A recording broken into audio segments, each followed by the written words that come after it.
guys, good morning. I am Bernardo Kilang Tukeri Jr., BSE 1-3.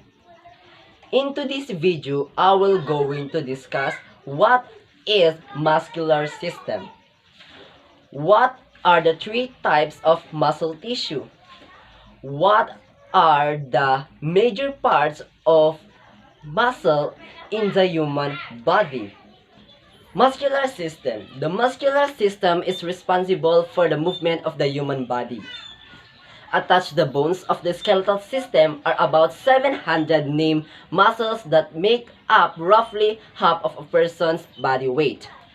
Each of these muscles is a discrete organ constructed of skeletal muscle tissue, blood vessels, tendons, and nerves.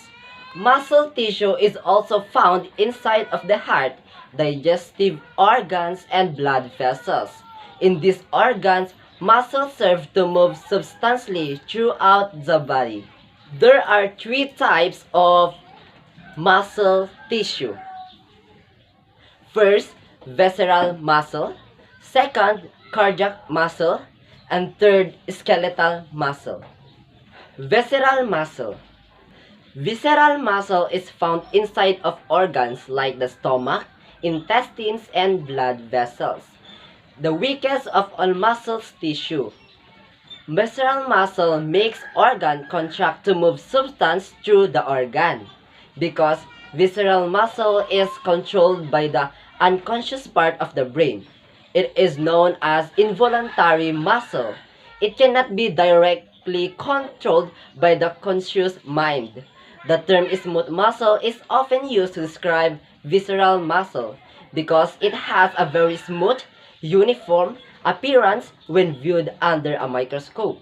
This smooth appearance starkly contrasts with the banded appearance of cardiac and skeletal muscles. Cardiac muscle. Cardiac muscle found only in the heart. Cardiac muscle is responsible for pumping blood throughout the body. Cardiac muscle tissue cannot be controlled consciously, so it is an involuntary muscle, while hormones and signals from the brain adjust the rate of contraction. Cardiac muscle stimulates itself to contract. The natural pacemaker of the heart is made of cardiac muscle tissue that stimulates other cardiac muscle cells to contract because of its self-stimulation.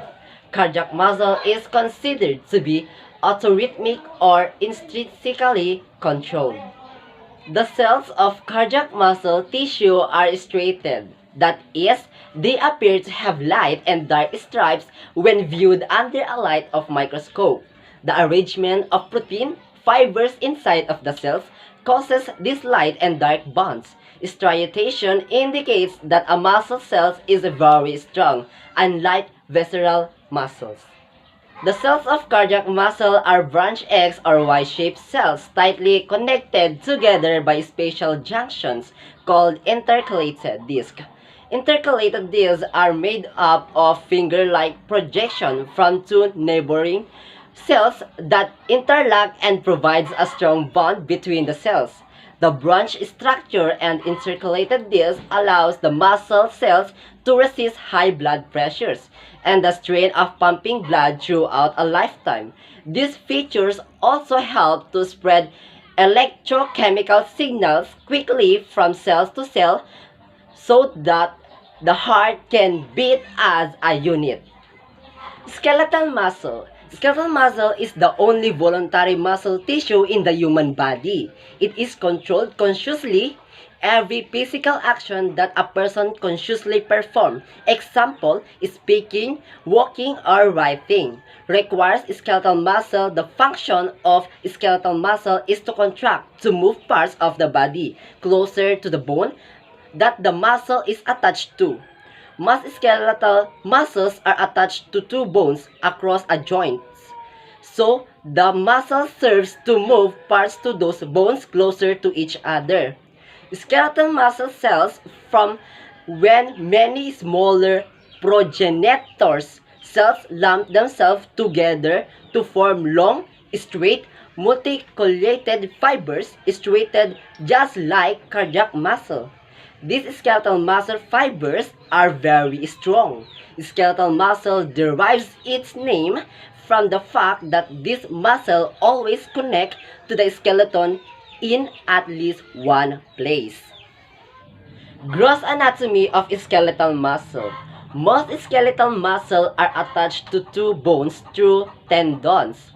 Tendons are two bands of dense, regular connective tissue whose strong collagen fibers firmly attach muscles to bones.